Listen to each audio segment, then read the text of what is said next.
Hi, ഞങ്ങൾ ഒരുമിച്ച് ഫാമിലിയായി കൽക്കട്ട നഗരം ചുറ്റിയ കഥകളാണ്, സ്റ്റോറീസാണ് കൽക്കട്ട സ്റ്റോറീസ് അല്ലെങ്കിൽ കൽക്കട്ട സീരീസായിട്ട് കൊണ്ടുവന്നിരിക്കുന്നത്. പ്രാവശ്യത്തെ വീഡിയോയിൽ ഇത് നിങ്ങളെല്ലാവരും കാണണം. കൽക്കട്ടയിലെ വിക്ടോറിയ മെമ്മോറിയൽ വളരെ പ്രശസ്തമാണ്. ഏക്കേഴ്സ് ലാൻഡിലാണ് ഇത് സ്ഥിതി ചെയ്യുന്നത്. ഇവിടെ കുളങ്ങൾ എല്ലാ സ്ഥലത്തും കാണാം. കുളങ്ങൾ ഉണ്ടാക്കിയിരിക്കുന്നു. 4 ഭാഗത്തും 4 ദിക്കിലുമായിട്ട് കുളങ്ങൾ ഉണ്ടാക്കിയിട്ടുണ്ട് ഇത് ചുറ്റോട് ചുറ്റും. അതുപോലെ ഇതിലേക്ക് കയറി പോകാനുള്ള തിരക്ക് വളരെ സെക്യൂരിറ്റിയാണ്, ടൈറ്റ് സെക്യൂരിറ്റിയാണ്. ഇത് മിലിറ്ററി ആണ്, ഇന്ത്യൻ സൈന്യമാണ് ഇത് സെക്യൂരിറ്റിയൊക്കെ. അതായത് ഇത് വേൾഡ് ഹെറിറ്റേജ് സൈറ്റായിട്ട് അംഗീകരിച്ചിട്ടുണ്ട്, യുനെസ്കോയുടെ വേൾഡ് ഹെറിറ്റേജ്. ഞങ്ങൾ അതിൻ്റെ മുന്നിൽ നിന്ന് സെൽഫി എടുക്കുന്നു. അങ്ങനെ സന്തോഷമായ വളരെ ഹൃദ്യമായ ഒരു കുറേ സമയങ്ങൾ കൽക്കട്ടയിൽ ഞങ്ങൾക്ക് വീണ് കിട്ടി. ഇതാ അവിടെ പുറത്ത് കുട്ടികൾക്ക് കളിക്കാനും മുതിർന്നവർക്ക് വാങ്ങാനുമായി ധാരാളം കാര്യങ്ങൾ അവിടെയുണ്ട്. അതിൻ്റെ വഴിയിലുള്ള റോഡ് സൈഡിൽ സ്ട്രീറ്റ് വെൻഡേഴ്സ് നല്ലപോലെ കച്ചവടം നടത്തുന്നു. ഭാര്യയും മോളും കൂടി കുറച്ച് അധികം ആൾക്കാർക്ക് നാട്ടിലൊക്കെ കൊണ്ട് കൊടുക്കാനായിരിക്കാം എന്തൊക്കെയോ വാങ്ങിക്കൂട്ടുന്നു. അങ്ങനെ തിരക്കുള്ള ആ ഒരു കാഴ്ചകൾ. ഇവിടെ വിക്ടോറിയ മെമ്മോറിയലിനുള്ളിലേക്ക് പോകുവാനായിട്ടുള്ള തിരക്കാണ് കാണുന്നത്. ലൈനൊക്കെ ഉണ്ട്, ക്യൂ ഉണ്ട്.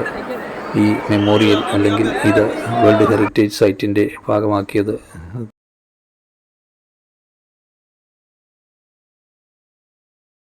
ഒരു ആർക്കിടെക്ചറൽ മാർബൽ എന്ന് തന്നെ പറയാം ഈ വിക്ടോറിയ മെമ്മോറിയൽ. പക്ഷേ ഒരു കാര്യം ഓർക്കണം, ബ്രിട്ടീഷുകാരുടെ കാലത്ത് ഈ വിക്ടോറിയ മെമ്മോറിയൽ ഉണ്ടാക്കുന്ന സമയത്ത് അവർ ഡിസൈൻ മാത്രമേ ചെയ്തിട്ടുള്ളൂ, എൻജിനീയറിങ് അവരുടെ സൂപ്പർവിഷനിലാണ് ഉണ്ടാക്കിയത്. പക്ഷേ ഇതിൻ്റെ കഴിവ് മുഴുവൻ ഇന്ത്യക്കാരുടെയാണെന്ന് നോക്കണം. കൽക്കട്ടയിൽ 150 വർഷം പഴക്കമുള്ള ഒരു ബിൽഡിംഗ് നോക്കാൻ സെക്സരിയ ഹൗസ് എന്ന് എഴുതിയിരിക്കുന്നത്. ഈ കാണുന്നതാണ് കൽക്കട്ടയിലെ മയിൽവാഹനം എന്ന് വിളിക്കപ്പെടുന്ന ടൂറിസ്റ്റ് അംബാസഡർ കാർ, പഴയ അംബാസഡർ കാർ. എന്തായാലേ നല്ല ഭംഗിയുണ്ട്. ഇപ്പോൾ കൽക്കട്ടയുടെ രാജവീഥികളിലൂടെ ചീറിപ്പാഞ്ഞു പോകുന്ന വാഹനങ്ങളാണ് നമ്മൾ കാണുന്നത്. ഞങ്ങളും വളരെ സ്പീഡിലാണ്. ഞങ്ങൾക്ക് എത്തേണ്ട സ്ഥലത്ത് എത്തിയിരിക്കുന്നു. ഇവിടെ വിശാലമായ പാർക്കിംഗ് കാണുന്ന മുഴുവൻ അംബാസഡർ കാറുകൾ തന്നെയാണ്. അങ്ങനെ ഒരിക്കൽ ഇവിടെ നിലനിന്നിരുന്ന ബ്രിട്ടീഷ് സാമ്രാജ്യത്തിൻ്റെ പ്രതീകമായ, ഇപ്പോഴും നിലനിൽക്കുന്ന പ്രതീകമായ വിക്ടോറിയ മെമ്മോറിയലിനുള്ളിലേക്ക് ഞങ്ങൾ കയറിയിരിക്കുന്നു. ഇതിൻ്റെ പരിസരമാണ് ഇവിടെ കാണുന്നത്. നിങ്ങൾക്കും സ്വാഗതം ഞങ്ങളോടൊപ്പം വിക്ടോറിയ മെമ്മോറിയൽ കാണാനായി വരൂ. കൽക്കട്ടയിൽ 150 വർഷം പഴക്കമുള്ള ഒരു ബിൽഡിംഗ് നോക്കാൻ സെക്സരിയ ഹൗസ് എന്ന് എഴുതിയിരിക്കുന്നത്. 150 വർഷം പഴക്കമുണ്ടല്ലോ അല്ലേ. ഒരു ബ്രിട്ടീഷുകാരുടെ സമയത്തുള്ള ബിൽഡിങ്ങുകളൊക്കെ തന്നെ അടുത്തടുത്ത ബിൽഡിങ്ങായിട്ട് കാണുന്നു. സമയത്തെ റോഡുകളും അത്രയും വീതിയേ ഉള്ളൂ. അന്നത്തെ വലിയ റോഡുകളും ഒക്കെ ആയിരിക്കാം. പക്ഷേ കൽക്കട്ടയിലെ മയിൽവാഹനം എന്ന് വിളിക്കാവുന്ന ടൂറിസ്റ്റ് അംബാസഡർ പെർമിറ്റ് കൊടുത്തിരിക്കുന്ന കാറാണ് ഇപ്പോൾ ചെയ്തു പോകുന്നത്. ഈ അംബാസഡർ കാർ എവിടെ തിരിഞ്ഞാലും കാണാവുന്ന കാഴ്ചയാണ്. സുഹൃത്തുക്കളെ, ഞങ്ങളിപ്പോൾ നിൽക്കുന്നത് ഇവിടെ ലോർഡ് വെല്ലിംഗ്ടന്റെ ടൈമിൽ ബ്രിട്ടീഷുകാരുടെ സമയത്ത് ഉണ്ടാക്കിയ വിക്ടോറിയ മെമ്മോറിയൽ എന്ന് പറയുന്ന സ്ഥലത്താണ്. എൻ്റെ ദൂരദൃശ്യങ്ങളാണ് ഈ കാണുന്നത്. ഇതിൻ്റെ പുറത്തുള്ള വഴികൾ, വീഥികളെല്ലാം നിറഞ്ഞു കവിഞ്ഞ ആൾക്കാർ അകത്തേക്ക് പോകാൻ അവിടേക്കാണ് നമുക്ക് പോകേണ്ടത്. അതിനിടെ നമ്മുടെ കൂടെയുള്ള ഫാമിലി മെമ്പേഴ്സ്, അവർ 2 ഭാര്യയും ആളുമാണ്. അവരും അവിടെ നിന്ന് തന്നെ ഈ തിരക്കൊക്കെ കണ്ട് ആസ്വദിച്ച് ഇങ്ങനെ നിൽക്കുകയാണ്. അവിടെ തകൃതിയായി ഒരു കച്ചവടം നടക്കുന്നുണ്ട്. അതായത് മുകളിലേക്ക് ഇദ്ദേഹം ആണ് അതിൻ്റെ ആൾ. ഈ സ്ട്രീറ്റ് വെണ്ടർ എന്താണ് ചെയ്യുന്നതെന്ന് വെച്ചാൽ, ഒരു സാധനം അദ്ദേഹം ഉണ്ടാക്കി എടുത്ത ഒരു നിർമ്മിതി തന്നെയാണെന്ന് തോന്നുന്നു.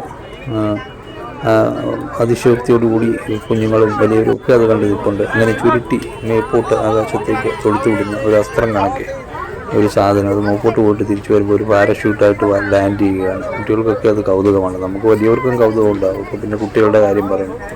അദ്ദേഹം ഇങ്ങനെ പല ആവർത്തി അത് തന്നെ കാട്ടിക്കൊണ്ടിരുന്നു. അപ്പോൾ ഇത് 2 എണ്ണം വാങ്ങിച്ചുകൊണ്ട് പോകണമെന്ന് ഞാനും കരുതി. വീട്ടിൽ നമ്മുടെ കൊച്ചു കുട്ടികളായിട്ടുള്ള നമ്മുടെ ബന്ധുക്കളുടെ കുഞ്ഞുങ്ങൾക്കൊക്കെ കൊടുക്കാമല്ലോ. എന്തായാലും അതൊരു രസമുള്ള കാഴ്ചയായിരുന്നു. അങ്ങനെ അവിടെ ആ സ്ട്രീറ്റിൽ മൊത്തം അകത്തേക്ക് പോകാൻ, വിക്ടോറിയ മെമ്മോറിയൽ കാഴ്ച കണ്ട് അകത്തേക്ക് പോകാനുള്ളവർ തിരിച്ചു വന്നവരും ഒക്കെ ആകാം. ഒരു പക്ഷേ ഈ കച്ചവടത്തിൽ പങ്കുചേർന്ന് എന്തെങ്കിലും വാങ്ങിക്കൊണ്ട് പോകാനുള്ളവരുമാകാം. എല്ലാവരും അവിടെ കൂട്ടം കൂടി തന്നെ നിൽക്കും. ഇതൊക്കെ എപ്പോഴും ഒരു വളരെ കൗതുകമായ കാര്യമെന്ന് പറഞ്ഞാൽ ഇവിടെ എത്ര ആൾക്കാർ നിന്നാലും നമുക്ക് ഇവിടെ തിരക്ക് കണ്ടമാനം ഈ പുറത്ത് അതുപോലെ രാജവീഥികളും അതുപോലെ അതായത് വിശാലമായ റോഡുകളും വിശാലമായ സ്ഥലങ്ങളുമാണ് ഈ വിക്ടോറിയ മെമ്മോറിയലിന് പുറത്ത് കാണുന്നത്. അദ്ദേഹത്തിൻ്റെ പണി ഗംഭീരമായി നടക്കുന്നു. കച്ചവടം പൊടി പൊടിക്കുന്നു. പാരഷൂട്ട് വഴി ഇറങ്ങി വരുന്ന പാവ. ഇങ്ങനെ ഇവിടെ ഓവറോൾ ഇങ്ങനെ നോക്കിക്കണ്ട് ഇങ്ങനെ ഞങ്ങൾ നിൽക്കുകയാണ്. അകത്തേക്ക് പോകാനുള്ള ടിക്കറ്റ് ഇത് കൈവശപ്പെടുത്തി. ഒരു പാസ്സുണ്ട്. ഈ ടിക്കറ്റ് പാസ് 30 രൂപയേ ഉള്ളൂ ഒരാൾക്ക്. 50 രൂപയാണ് ഒരാൾക്ക്. അകത്തേക്ക് പോയി മുഴുവൻ ചുറ്റി കണ്ടുവരാം.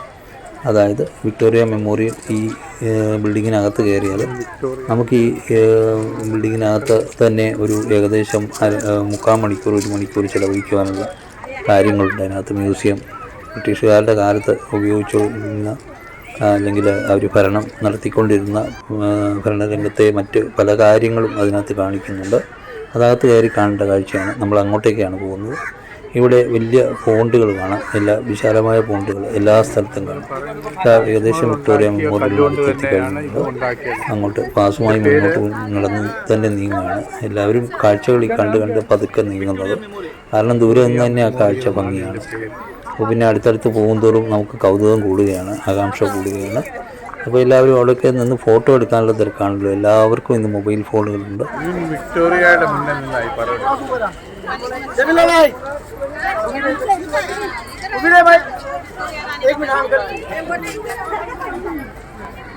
ഒറ്റയ്ക്കൊരു ബിൽഡിംഗ് അവിടെ ദൂരത്തിക്കുന്നു. ഈ വിക്ടോറിയയുടെ അടുത്തുനിന്ന് ഞാൻ എടുത്തതാണ്. അവിടെ ഒറ്റയ്ക്കൊരു ബിൽഡിംഗ്. ആ വൃക്ഷം തലപ്പുള്ള ഇത്രയും ദൂരത്തിൽ അടുപ്പിച്ചതാണ്.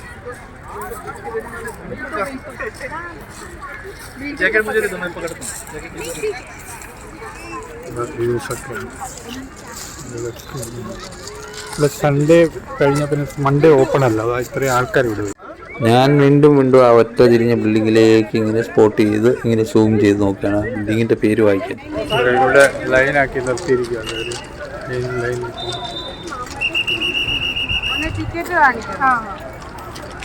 ഇതിനുള്ളിലേക്ക് പോകാനായിട്ട് ഈ വിക്ടോറിയ മെമ്മോറിയലിലേക്ക് മ്യൂസിയത്തിനുള്ളിലേക്ക് ആൾക്കാർക്ക് ലൈൻ സ്ട്രിക്റ്റ് ആണ്.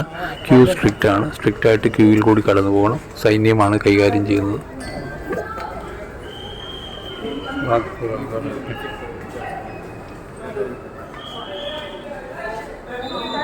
സെക്യൂരിറ്റി സംവിധാനങ്ങളൊക്കെ ഉണ്ട് ഇവിടെ.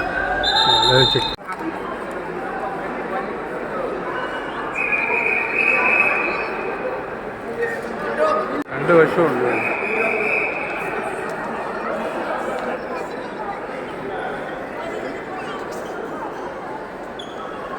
ഹിന്ദിയിലും ഇംഗ്ലീഷിലും ഭാഷകളിൽ ഇവിടെ എഴുതി വെച്ചിട്ടുണ്ട്. മ്യൂസിയത്തിൽ എന്താണ് ഇവിടെ സംഭവിക്കുന്നത്, എന്താണ് ഇവിടുത്തെ കാര്യങ്ങളെന്നൊക്കെ വ്യക്തമായിട്ട്. ബ്രിട്ടീഷുകാരുടെ ഈസ്റ്റ് ഇന്ത്യ കമ്പനിയുടെ കാലത്ത് ഉണ്ടായിരുന്ന സംഭവ വികാസങ്ങളും അതുപോലുള്ള ബിൽഡിങ്ങുകളും അതുപോലുള്ള കാര്യങ്ങളുമൊക്കെയാണ് ഇവിടെ മ്യൂസിയത്തിൽ കാണാനുള്ളത്.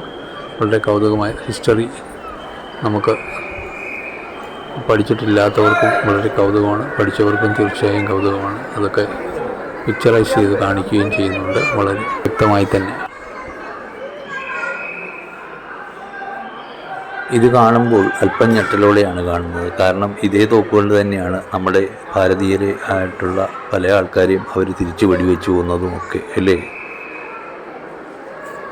എന്തൊക്കെയാണെങ്കിലും വേൾഡ് ഹെറിറ്റേജ് സൈറ്റായി അംഗീകരിച്ചതോടെ ഇതൊക്കെ വളരെ പ്രൊട്ടക്റ്റഡ് ആക്കിയിരിക്കുന്നു. വൃത്തിയായി നല്ല ഫ്രെയിമൊക്കെ പോളിഷ് അടിച്ച് സൂക്ഷിച്ചിരിക്കുന്നു. കൗതുകം ആണ് കാഴ്ചകൾ.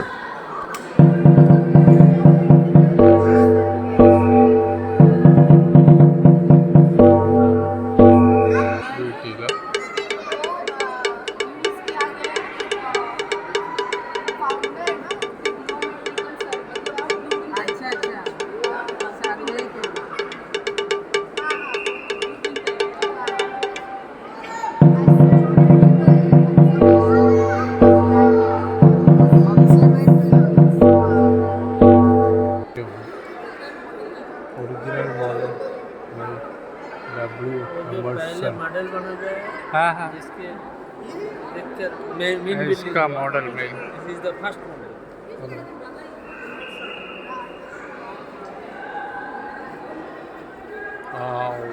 ഇതൊരു വലിയൊരു പഴയ രാജാക്കന്മാരുടെ കൂടെ ബ്രിട്ടീഷുകാർ ഭരിച്ചുകൊണ്ടിരുന്നവർ നിൽക്കുന്ന ഒരു പടമാണ് കൊടുത്തിരിക്കുന്നത്. ഒരു ഗംഭീര പടമായിട്ട് മനസ്സിലാവും.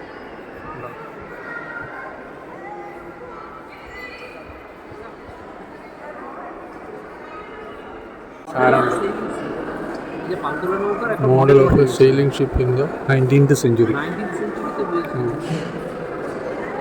1800 ओके वो साल 1900 नहीं है 1800 19th सेंचुरी बोले तो 1800 पूरा 1900 तक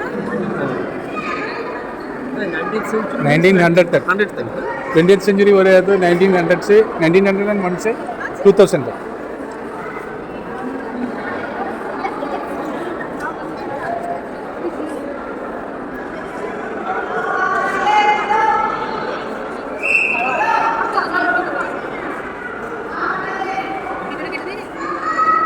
ഓരോരോ ഭാഗങ്ങളും കാണിച്ചിട്ടുണ്ട് നമുക്ക് ഷിപ്പ് ഉണ്ടാക്കിയതിൻ്റെ.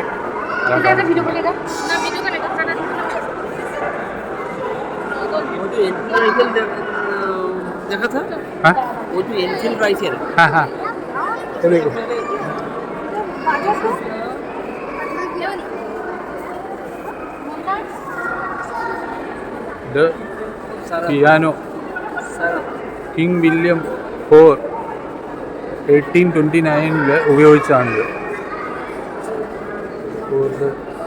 അതായത് കിങ് വില്യം 4 സമയത്ത് നീസ് അനന്തരവൾ യൂസ് ചെയ്ത അനന്തരവൾ സക്സസർ ക്വീൻ വിക്ടോറിയ ഒക്കെ ഉപയോഗിച്ച്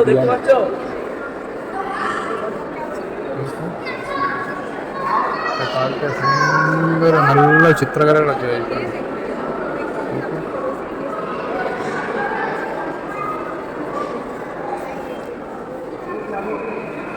നോ ഫ്ലാഷ് വീഡിയോ അല്ല ഇവിടെ നോ ഫ്ലാഷ് എന്ന് എഴുതിയിട്ടുണ്ട്. പക്ഷേ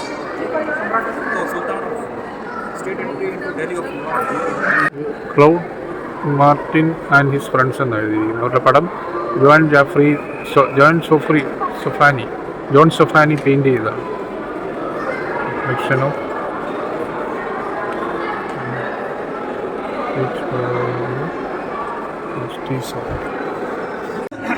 ഇത് ഇംഗ്ലീഷുകാർ ഇവിടെ ഉണ്ടായിരുന്നപ്പോൾ അഫ്ഗാൻ വാർ നടന്നു. 1878-80 2 വർഷക്കാലം അഫ്ഗാൻ വാർ നടന്ന സമയത്ത് പെഷവാറിലേക്ക് ഇന്ത്യൻ സൈന്യം പോയിക്കൊണ്ടിരിക്കുന്ന ഒരു ചിത്രമാണ് ഇവിടെ കാണുന്നത്. നല്ല വ്യക്തമല്ല ചിത്രം വരച്ചിട്ടുള്ള അതിൻ്റെ ചിത്രമാണ്. ഒന്നും ഫോട്ടോ ഇല്ലല്ലോ. ഈ ഒക്കെ temple shows Hindu pilgrims returning after making an offering at the temple of Vishnu at Sekandarmali near Madurai, Tamil Nadu. Southern Vala.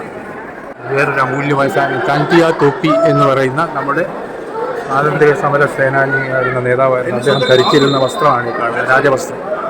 രീതിയിൽ ഇതൊക്കെ വളരെ ഒരു മദർ ആൻഡ് ചൈൽഡ് ഞാനറിയാം. ഇവിടെ റെസ്റ്റ് ചെയ്യാനാണ് എന്തിനാണ് കുറേ ഫോട്ടോസൊക്കെ വരച്ചിട്ടുണ്ട്. ഇത് 1912 ജാനുവരിയിൽ ഉണ്ടാക്കിയ ബിൽഡിങ്ങുകളൊക്കെ വന്നുകൊണ്ടിരിക്കുക ആ സമയത്ത് അങ്ങനെയൊക്കെയാണ്. ആൾക്കാരൊക്കെ ഇവിടെ ആറാം ചെയ്യുകയാണ്. ബ്രിട്ടീഷുകാർക്ക് പ്രൗഢഗംഭീരമായ ആ കെട്ടിടത്തിൻ്റെ ഉൾക്കാഴ്ച കണ്ടു നോക്കുക. ഇതാണ് എത്ര ഉയരത്തിലാണ് കെട്ടിടം. അതിനകത്തെ വളരെ ആർക്കിടെക്ചർ മാർഗങ്ങളൊക്കെ വളരെ വിസ്മയിപ്പിക്കുന്നതെന്ന് പറയാതിരിക്കുകയാണ്. അവിടെ നിന്ന് വിക്ടോറിയ രാജ്ഞിയുടെ ആ പ്രതിമയ്ക്ക് മുന്നിൽ സെൽഫി എടുക്കുക. നമ്മളെയൊക്കെ ഭരിച്ചിരുന്ന രാജ്ഞിമാർ വിക്ടോറിയ രാജ്ഞി അവിടെ തന്നെ നിൽക്കുകയാണ്. അങ്ങനെയൊക്കെ ലൈനിലൊക്കെ വന്ന ആൾക്കാരൊക്കെ ഇവിടെ ഇങ്ങനെയൊക്കെ ചിതറി ഇങ്ങനെ നിൽക്കുകയാണ് അവിടെ ചുറ്റിനും കൂടി. ഈ കാഴ്ച പുറത്തും അകത്തും വിസ്മയിപ്പിക്കുന്നത് തന്നെ. ആ കാലഘട്ടത്തിൽ ഉപയോഗിച്ചിരുന്ന വാള്, അതിൻ്റെ ഒരു പ്രത്യേക തരം ആയുധങ്ങൾ, ആ വാളൊക്കെ ഇവിടെ പ്രദർശിപ്പിച്ചിരിക്കുന്നു. വളരെ അന്നത്തെ കാലത്തെ റോയൽ രാജാക്കന്മാർ ഉപയോഗിച്ചിരുന്ന ആ വാളിൻ്റെ ആ ഭംഗി.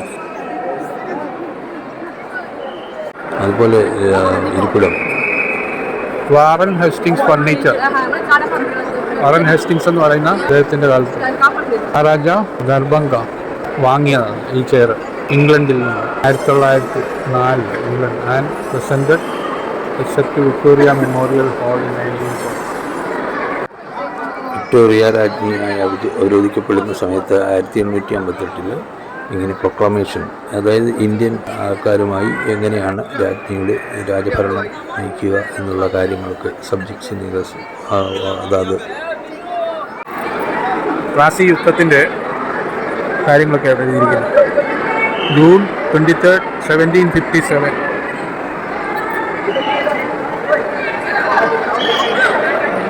ഇനിയും അക്കാലത്തെ കാഴ്ചകൾ കുറേ കാണാനുണ്ട്. ഞങ്ങൾ പുറത്തേക്കിറങ്ങി പുറത്തേക്കുള്ള വഴിയിലേക്ക് അവിടെ നിന്ന് സെൽഫിയൊക്കെ എടുക്കുന്നു. എല്ലാവരും പോലെ ബൈ, വീണ്ടും കാണാം അടുത്ത വീഡിയോയുമായി ബൈ. ഇപ്പോൾ എല്ലാവരും ഞങ്ങൾ തിരിച്ചു പോകുവാനുള്ള തയ്യാറെടുപ്പിലാണ്. ഇനിയും കാഴ്ചകളൊക്കെ ധാരാളം കാണുവാനുണ്ട് കൽക്കട്ടയിൽ. പക്ഷേ ഞങ്ങൾക്ക് ചുരുക്കം ചില ദിവസങ്ങൾ കൂടിയേ ഉള്ളൂ. 2 ദിവസത്തിനുള്ളിൽ തിരിച്ചു പോവുകയും വേണം. പല കാര്യങ്ങളും നടക്കേണ്ടതുകൊണ്ട് എന്തായാലും ഞങ്ങൾ ഈ ട്രിപ്പ് എൻജോയ് ചെയ്തു. നിങ്ങൾ എൻജോയ് ചെയ്തു എന്ന് വിശ്വസിക്കുന്നു. അടുത്ത വീഡിയോയുമായി വരുന്നവരെ എല്ലാവർക്കും ഗുഡ് ബൈ. വീണ്ടും കാണാം. വിദൂര കാഴ്ച ഒരു ഫ്രെയിമിലൂടെ എടുത്തതാണ്. അപ്പോൾ തൊട്ടടുത്ത് നിൽക്കുന്ന ആ പ്രതിമയ്ക്ക് മീതെ കാക്കയെ കണ്ടു. കാക്കയ്ക്ക് കാഷ്ടിക്കുവാനുള്ള പ്രതിമകളാവാതിരിക്കട്ടെ നമ്മുടെ രാജ്യത്ത്. ആർക്കിടെക്ചറൽ മാർബൽ എന്ന് തന്നെ പറയാം ഈ വിക്ടോറിയ മെമ്മോറിയൽ. പക്ഷേ ഒരു കാര്യം ഓർക്കണം, ബ്രിട്ടീഷുകാരുടെ കാലത്ത് ഈ വിക്ടോറിയ മെമ്മോറിയൽ ഉണ്ടാക്കുന്ന സമയത്ത് അവർ ഡിസൈൻ മാത്രമേ ചെയ്തിട്ടുള്ളൂ. എഞ്ചിനീയറിങ് അവർ സൂപ്പർവിഷനിലാണ് ഉണ്ടാക്കിയത്. പക്ഷേ ഇതിൻ്റെ കഴിവ് മുഴുവൻ ഇന്ത്യക്കാരുടെയാണെന്ന് ഓർക്കണം. അതാണ് അതിൻ്റെ നമ്മുടെ കഴിവാണ്. അതായത് ഇവിടുന്ന് ഇതിൻ്റെ കല്ലുകൾ പോലും നമ്മുടെ ഇന്ത്യയിൽ നിന്ന്, പാകിസ്ഥാൻ, മുൾത്താൻ അതുപോലുള്ള സൈഡിൽ ഇതിൻ്റെ മണ്ണുകൾ കല്ലുകളൊക്കെ നമ്മുടെ ഇന്ത്യയിൽ നിന്ന്. ഈ വിക്ടോറിയ മെമ്മോറിയൽ കൊൽക്കട്ടയിൽ ഏറ്റവും വലിയ പ്രത്യേകത എന്ന് പറഞ്ഞാൽ എല്ലാ സൈഡിലും അവരിങ്ങനെ കുളങ്ങൾ ഉണ്ടാക്കിയിട്ടുണ്ട്. നല്ലതായിട്ട് മെയിൻറ്റെയിൻ ചെയ്തിട്ടുണ്ട്. ഇതൊക്കെ ഇന്ന് ഫോട്ടോ എടുക്കാനൊക്കെ ആൾക്കാർക്ക് വളരെ സൗകര്യമാണ്. ടാറ്റ സ്റ്റീലിൻ്റെ ആ വലിയ ബിൽഡിങ്ങാണ് ലാൻഡ്മാർക്ക് ടാറ്റ സ്റ്റീൽ. അത് ഫ്രണ്ട് സൈഡ്. ഞങ്ങൾ ആ ഫ്രണ്ട് സൈഡിൽ കൂടെ കയറി ബാക്ക് വശത്തൂടെ ഇറങ്ങി ഇങ്ങനെ വരികയായിരുന്നു. ഇങ്ങനെ പഴമയുടെ പ്രതീകമായ വിക്ടോറിയ മെമ്മോറിയലും പുതിയ ഭാരതത്തിന്റെ പ്രതീകമായ ടാറ്റ സ്റ്റീലിന്റെ ബിൽഡിംഗും ഒരു നോക്കുകൂടി കണ്ട് നിശ്ചലമായി നിന്ന് ഞങ്ങൾ അവിടെ നിന്ന് യാത്രയായി.